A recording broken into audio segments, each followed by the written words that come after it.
Bonjour et bienvenue à tous dans ce nouvel épisode de Comment monter son home studio. Salut Kevin. Salut. Alors aujourd'hui on va parler des instruments virtuels. Ouais. Alors pour rappel, donc les instruments virtuels c'est des instruments. Mais ils sont virtuels. Donc c'est des instruments que vous pouvez piloter avec vos claviers MIDI, avec votre souris dans votre piano roll. Ça peut être plein de choses. C'est ça. Et c'est utile pour faire de la composition musicale. Voilà. Et surtout quand on démarre, on n'a pas des musiciens sous la main, donc souvent on va utiliser des musiciens virtuels, en fait, des quand on démarre, virtuels. quand on finit, en vrai, les instruments virtuels, ça prend de plus en plus de place de vrai. façon générale.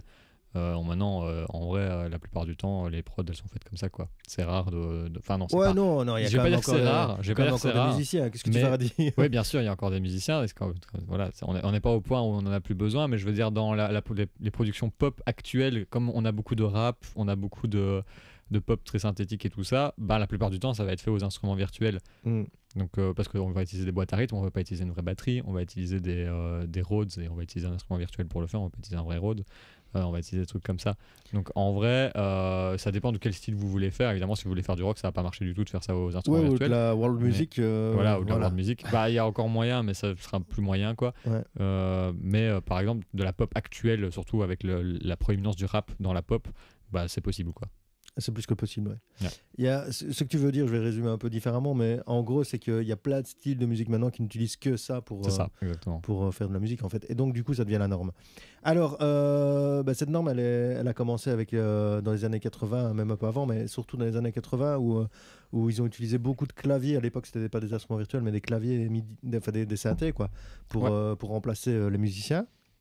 Ouais, entre autres, c'était vraiment des sons très différents de ce que tu pouvais avoir. C'est des sons. Quoique, si on reparle d'Arthurien tout à l'heure, c'était les sons qui étaient à la mode aussi à l'époque. Il y avait ça, il y avait le JV 1080 de chez Roland qui était ultra utilisé. Ouais, tout à fait, mais je veux dire, c'est des sons très différents d'un son naturel oui, voilà, c'est ça. Quoi. Donc, mais c'est là qu'est venu le truc. D'ailleurs, moi, je conseille toujours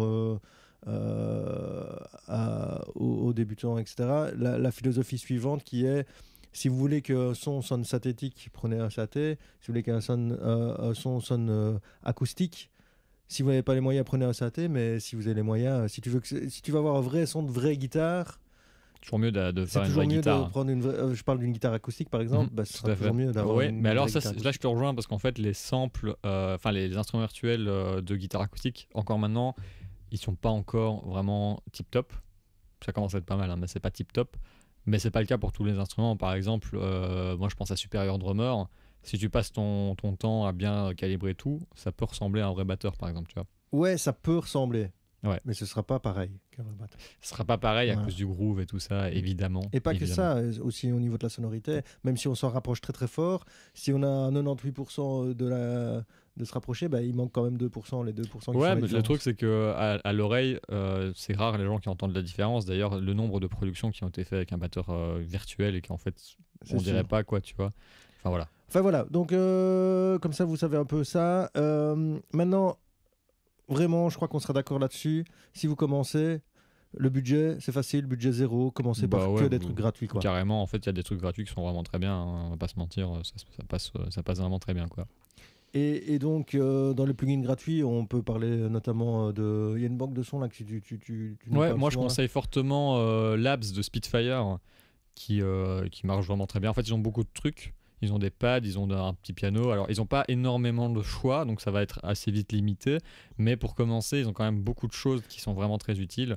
Et en plus, ça sonne bien. C'est bien celle, parce que moi, c'est bien moi et ma mémoire, mais c'est bien celle qu'on avait installée au studio, là, qu'on avait essayé, là, qui était vraiment exceptionnelle. Ah ouais, les sons sont vraiment cool. C'est des sons professionnels, en fait, mais qu'on vous file gratuitement. C'est juste que c'est limité dans l'utilisation, donc ça va être assez spécialisé. Genre, le seul piano réel qu'on va trouver dans Labs, c'est un truc qui s'appelle Soft Piano, et il va jouer un peu doucement, quoi. Voilà, donc du coup il vous limite comme ça en fait. C'est un son professionnel de piano, mais il vous limite parce que si vous voulez un piano un peu plus énervé, bah vous pourrez pas le faire avec ça, quoi. Ouais, c'est ça. Voilà.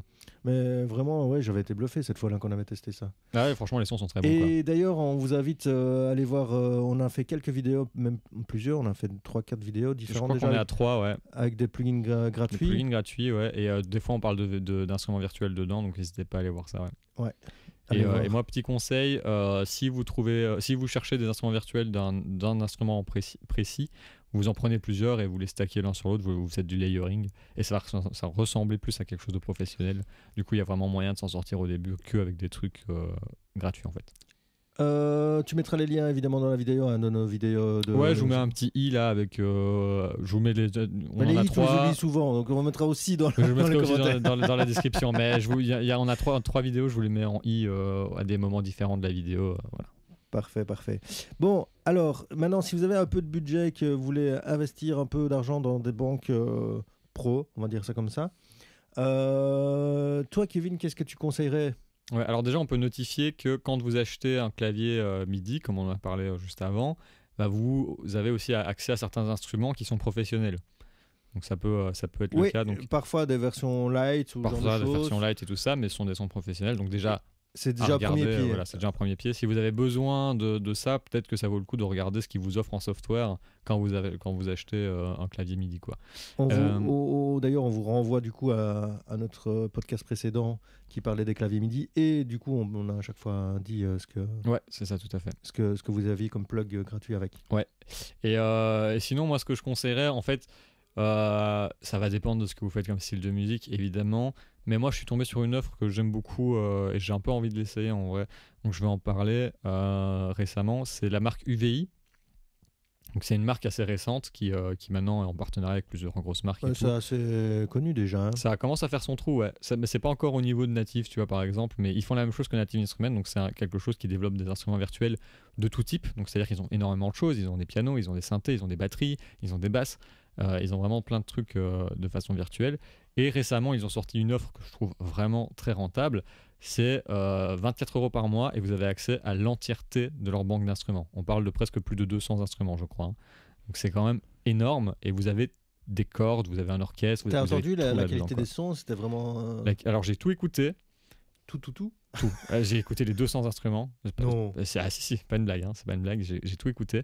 Et c'est une très bonne qualité. C'est équivalent à Native Instruments, même il y a certaines banques qui sont mieux, mais il y a aussi certaines banques qui sont moins bien. Donc à vous d'aller voir ce dont vous avez besoin et de comparer, quoi. Par exemple, il y a des sons de synthé et des sons de piano que j'ai vraiment préférés à ceux de chez Native Instruments, mais par exemple, j'ai pas trouvé d'équivalent du piano noir de chez Native Instruments qui est récent. Il vient d'arriver il y a quelques temps, genre il y a 1 an ou 2 chez Native Instruments et qui est exceptionnel. J'ai pas trouvé d'équivalent de Massive, qui est quand même un truc pour les basses qui est tout le temps utilisé. Mais je crois que c'est peut-être aussi parce que comme on l'entend tout le temps, on n'a pas l'impression, enfin tu vois, on est trop habitué. Non, mais ce qu'il y a, c'est que le truc, c'est comme j'expliquais dans d'autres podcasts, mais quand une génération entière de musiciens a utilisé le même instrument, ça, ouais. En fait, c'est devenu la référence. Exactement. Et comme... une autre marque va proposer un truc équivalent, mais pas non plus la même chose. Exactement. Donc, du coup, comme on a notre référence qui est... Voilà. On va toujours préférer celui qu'on a entendu 1000 fois. C'est ça. Alors, je ne sais pas s'il est moins bien, mais en tout cas, moi, j'ai plus tendance à préférer Massive. Et pareil pour Battery 4. Je préfère les sons de... Mais après, les sons de batterie, évidemment, je ne les ai pas tous écoutés. Enfin, je n'ai pas écouté tous les samples individuellement de ce qu'il y avait chez UVI. J'ai écouté les démos que les gens avaient fait avec ça. Et le son qu'il y a sur le site et tout ça, parce que j'ai moi-même pas acheté l'instrument. Donc je saurais pas vraiment dire à 100% que leur version de Battery 4, parce que c'est une sorte de version de Battery 4, est moins bien que Battery 4, mais ce que j'ai entendu moi de cette version-là m'a moins convaincu que ce que moi je connais de Battery 4, disons ça comme ça. Okay. Et c'est un peu les trois seuls trucs. Par contre, vraiment, les pianos de base, genre un grand piano à queue et tout ça, bah, j'ai vraiment préféré ceux de chez UVI que ceux que je peux trouver chez Native, genre le Alicia Keys et tout ça. Bah, ils sont très bien, mais j'ai vraiment préféré ceux de chez UVI. Et pareil pour les sons gamer, les petits sons de jeux vidéo, des sons de cordes aussi que j'ai vraiment beaucoup aimé chez UVI, ils sont très très bons. Et des trucs comme ça, quoi. Voilà. Ok, moi je voudrais juste dire une chose parce que tu as parlé beaucoup des Native Instruments dont moi je vais parler maintenant. Mais, oui, parce qu'en fait, c'est les concurrents, quoi. Ouais, voilà. Ça.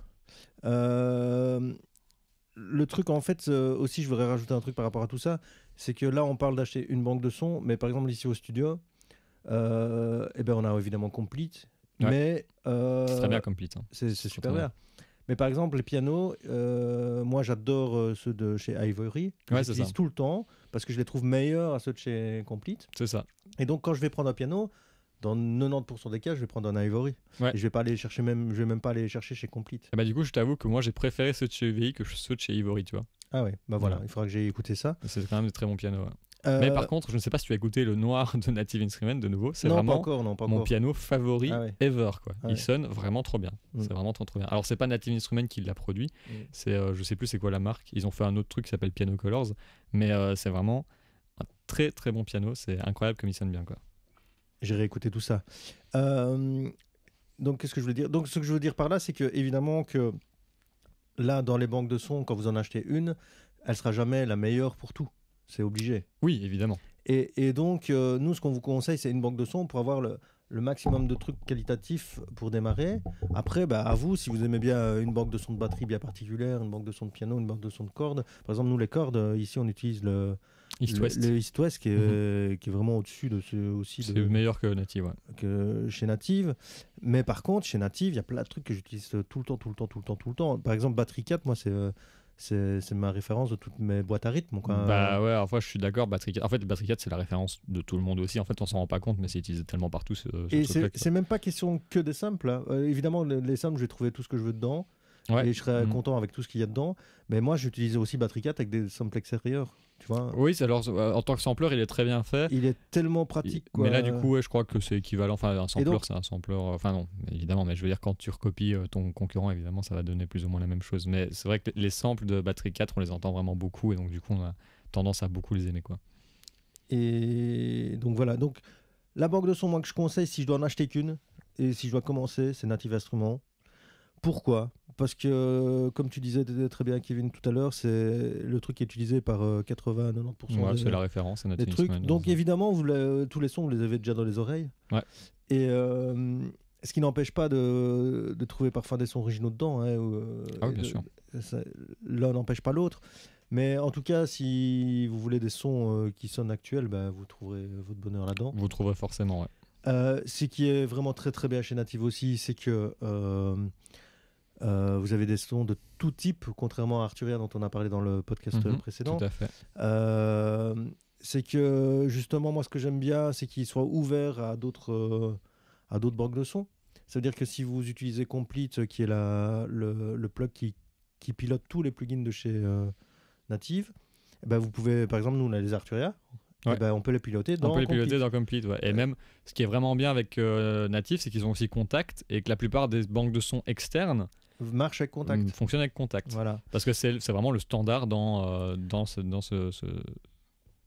domaine-là, quoi. Alors, ils ont plusieurs offres différentes, mais moi, je vais parler de celles que je prendrais pour démarrer. Pour démarrer, moi, je prendrais la Complete. Donc la version standard. Il y a une version light, je crois. Il y a une version all-in. Ouais, la version Ultimate. Voilà, Ultimate, qu'on a ici d'ailleurs. Ouais. Mais franchement, si vous prenez la version standard normale, vous avez déjà tellement de choses dedans. Ah, il y a énorme. Oui, tellement. Vous en avez pour 10 ans. Avant d'avoir besoin d'autre chose, vous en avez pour 10 ans, vraiment. Ici, par exemple, on est arrêté à quelle version, nous ? À la 11 ? À la 11, ouais. Et là, ils en sont à la 13. Ouais. Et bientôt la 14. Bientôt la 14. Et on n'a pas encore eu vraiment la sensation de se dire on a besoin de changer. Maintenant, ça commence. Ça commence tout doucement, ouais. En fait, maintenant, ils rajoutent vraiment des instruments qui sont très très bons dedans et ça donne un peu envie d'aller faire l'upgrade, mais honnêtement, on s'en sort très bien sans, quoi. Voilà. Et c'est aussi pour avoir les sons du moment, on va pas se mentir, c'est aussi ça. C'est ça. Upgrades, hein. Ouais, bien sûr, évidemment. Et donc, la version normale coûte 538 €. Alors, vous allez me dire, 538 €, c'est beaucoup. Et en même temps, si vous prenez tous les plugins séparément, c'est rien du tout, 500 €. Non, en fait, ils font le calcul sur le site et techniquement, ça devrait coûter genre 11 000 €, je crois, l'entièreté du truc. Donc, oui, ils disent ça, évidemment, c'est pas tout à fait vrai, mais on se comprend, quoi. Si vous achetez séparément, ça va vous coûter 3-4 fois plus, quoi. Je vais te dire un truc, c'est que à l'époque, quand j'ai commencé, moi, et quand on a ouvert le studio ici, ça date un tout petit peu parce que c'est la fin des modules de son. À l'époque, il n'y avait pas d'instrument virtuel, c'était les modules de son. Et un module de son, ça coûtait facilement minimum 1 000 €, voire plus, 1 500, voire 2 000. Le JVM 1080 dont on parlait tout à l'heure, qui était le standard dans les années 80-90, ça coûtait cher. Plus de 1 000 €. Quoi. Et dedans, il y avait 1/10, 1 centième du nombre de sons qu'il y a dans ces banques de sons dont on parle maintenant, dont Native ou Arturia ou l'autre. UVI, UVI, voilà. Donc, franchement, 500 € pour tout ça, en vrai, c'est rien du tout. C'est pas si cher. En vrai, comparativement à mon offre, ça fait 2 ans d'abonnement chez UVI, vu que c'est à peu près 240 € par an chez UVI pour avoir tous les instruments. Ça fait 2 ans, donc ça va encore. En fait, là, vous possédez le truc, donc vous perdrez jamais la licence. Et ici la 11, on doit l'avoir depuis 4-5 ans. Ouais, c'est ça, ouais. Donc c'est rentable quand même en vrai. Ça semble être un budget, mais si vous voulez vraiment faire ça de votre vie, c'est pas grand chose en fait, finalement. Donc voilà. Par contre, petit point, chez Native, ils ont une offre aussi par mois, mais c'est du scam pur et dur. Genre, ne prenez pas ça, c'est genre 10 € par mois. Attends, du scam, tu vas m'apprendre un mot là. C'est de l'arnaque. Ok. C'est de l'arnaque parce que c'est 10 € par mois, mais vous avez genre 10 instruments dedans, ils en rajoutent un par mois, sachant qu'ils en ont plus de 250. Donc pour arriver à avoir tous leurs instruments, vous en avez pour genre 10 ans. C'est n'importe quoi leur offre par mois. Je comprends pas comment ils ont pu sortir quelque chose comme ça. C'est vraiment, je comprends pas. Je comprends pas. Honnêtement, j'ai pas leur stratégie marketing me semble vraiment débile. Voilà. Et autre point que je donnerais à UVI, c'est qu'ils utilisent du FLAC. Donc il y a un format audio pour leur banque de son, ce qui n'est pas le cas de toutes les banques de Native. Et ça prend moins de place. Le FLAC, c'est lisible sur Windows aussi, tiens. Oui. Oui, okay. Le FLAC c'est juste un lossless compression, donc c'est compressé mais sans perte audio. Ok. Et en fait, je n'en sais rien. Mais en tout cas, ça existe depuis longtemps. Il y a très peu de lecteurs qui le lisent. Et en fait, là, c'est pas important c'est parce que t'as pas besoin d'un lecteur qui va lire le FLAC. C'est juste que les samples dans l'instrument virtuel sont compressés comme sont en FLAC. Et donc, du coup, l'instrument virtuel, il prend pas beaucoup de place parce qu'on va pas se mentir, ça prend de la place. Hein. Si vous voulez l'entièreté de Complete, vous en avez pour 1 Tera. Juste pour les banques de son. Quoi. Ouais, souvent il faut acheter un disque dur à côté. Voilà, c'est vraiment gros. Et là, chez UVI, du coup, c'est moins que ça. J'ai pas le nombre exact des 200 instruments, mais comme leurs instruments sont quand même vachement plus petits, plus compacts que ceux de chez Native pour la même qualité de son. Quoi. Mais j'imagine que Native va finir par arriver là-bas aussi. Voilà. Oh, il y a des chances, ouais. Est-ce que tu voulais parler d'autre chose au niveau des plugs ? Non, je crois que c'est bon. En fait, on a quand même parlé de trucs. Alors, en fait, on pourrait parler de plugs plus spécialisés à chaque fois. Dans chaque catégorie de son, il y a des plugs qui sont vraiment meilleurs que d'autres. C'est ça. Donc mais ça va tellement dépendre de votre utilisation. Si ça vous intéresse, on fera un podcast juste là-dessus une fois. En fait, on pourrait faire une side podcast sur si on fait tel type de musique, qu'est-ce qu'il nous faut. Si on fait tel type de musique, qu'est-ce qu'il nous faut, ou etc. Pour une batterie, tel truc. Voilà, pour une batterie, tel truc. Pour ça, tel truc. On pourrait faire ça un jour. Ouais. Parce qu'en fait, si c'est hyper vaste. Si on parle de ça, on en a pour 6 heures juste pour ce podcast-ci. C'est ça, quoi. Ouais. Voilà. Enfin, voilà. Donc, je pense qu'on peut conclure là-dessus, Kevin. Ouais, carrément. Voilà. Donc, n'hésitez pas, les gratuits. Si vous commencez, vraiment, c'est hyper utile. Et sinon, renseignez-vous. Native UVI, pour moi, c'est 2 des meilleurs choix que vous pouvez faire parce que c'est très, très vaste. Sur ce, je vous souhaite un bon appétit et salut. Ciao.